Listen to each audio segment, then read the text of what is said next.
Dinala kami ni Dr. Nantarika sa isang fish hospital sa Bangkok. Dito, mga alagang isda ang ginagamot. I also witnessed na isang fish owner dinala yung kanyang arwana dun sa facility ni Dr. Nantarika dahil sa water toxicity. Nagkaroon niyang kalawang yung pipe. Nagkasakit yung arwana obviously dahil yung kulay ng skin, tas medyo nakaangat na. Tas ang arwana kasi medyo active yan eh. Tumatalon yan, pumipiglas. Pero this one medyo mabagal yung kilos.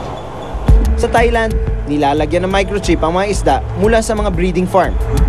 Sila lang ang pwedeng alagaan at pinagbabawal ang kumuha sa wild. Pati ang ibang nare-rescue na aquatic animals tulad ng mga pagong ay dinadala rin dito. Pinag-aaralan din ang iba pang uri ng stingray para maikumpara at makadagdag sa pag-aaral tungkol sa mga prakaben. Isa na dito ang South American o Amazon freshwater stingray.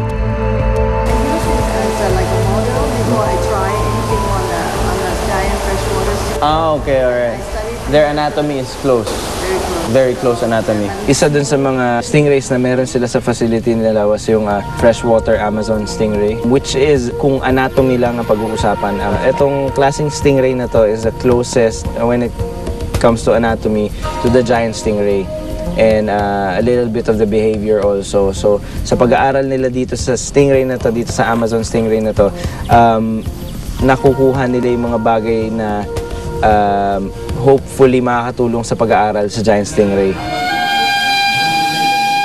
Malaking bahagi raw ang pagrespeto ng mga Thai sa kalikasan ay dala ng kanilang relihiyon na Budismo. Kaya binisita na rin namin ang isa sa kanilang mga templo.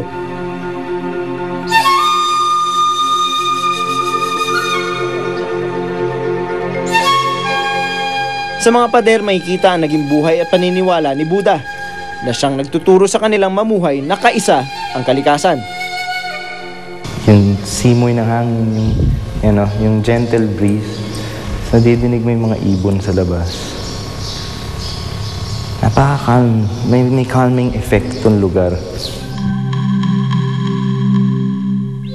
At iba man ang ating paniniwala sa kanila. Unang-una, sa kanilang religion, yung paniniwala ng mga Buddhist, balance yan lahat. Ang tao hindi naiiba sa hayop. Naniniwala sila ang kalikasan, nagbe-benefit sa tao, ang tao nagbe-benefit sa kalikasan. Tulong yan eh.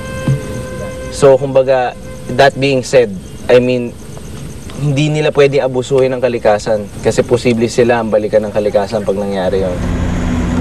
Kaya nga siguro ang Maeklong, pati na ang ibang ilog na nakikita ko dito, gamit na gamit man bilang daanan, pangkabuhayan o tirahan, ay nananatiling malinis. Kinagabihan, sinamantala na rin namin ang pagkakataon para mas makilala ang syudad na tinaguri ang best city in the world ayon sa Travel and Leisure Magazine ngayong taon. Of course, nung nakarating na tayo sa Bangkok, nung nakita na natin yung mga results, we also saw basically kung ano yung Bangkok, yung city at night. And it was really interesting. Dito sa Khao San Road, nagtitipon ng maraming turista. So anong masabi ko sa Khao San Road? Para lang siyang divisoria na tutuban, na pinagsama-sama, na napuno ng mga foreigners.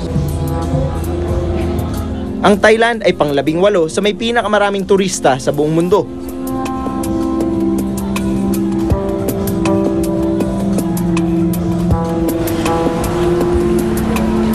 Alright, so mula sa mga tourist area at sa mga tindahan ng Khao San, napadpad ako dito sa Mahachai ngayon.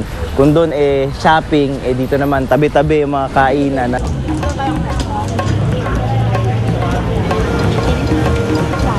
A couple of blocks away, nakahanap naman tayo ng isang lugar na tabi-tabi yung kainan na puro Thai ang kumakain. In-order ko itong isang dish na nirecommend sa akin nung isang titinda dyan na may beef, may pork, saka may duck, tapos may gulay, may kanin, tapos 60 baht. Wala pang 100 pesos.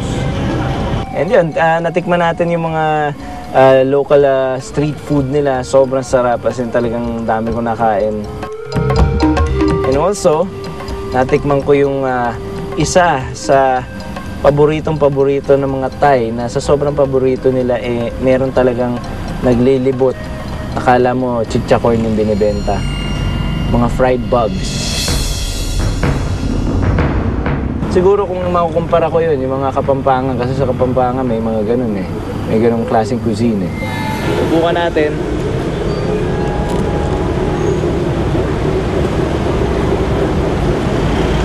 Alat. May pumipiglas.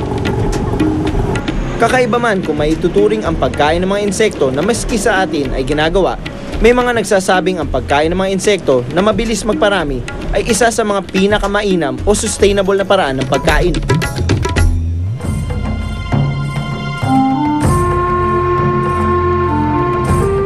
Sa biyahe ko sa Thailand, marami akong karanasan hindi malilimutan. Pero ang pinakamahalagang mababaong kumarahi ay ang nakita kong pagsagip ng mga Thai sa mga prakabin nilang nanganganib na. Magkaiba man ang ating kultura at may kanya-kanya tayong pakikitungo sa kalikasan, marahil may mapupulot din tayong aral mula sa ehemplo ng iba. Ako si Kiko Rustia, born to be wild.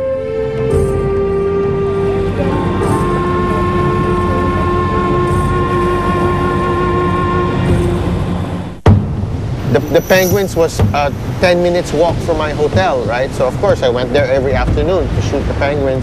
If you just sit there and let them come to you, they become quite curious. As long as you don't chase them, you know, they come to you and you can get quite close.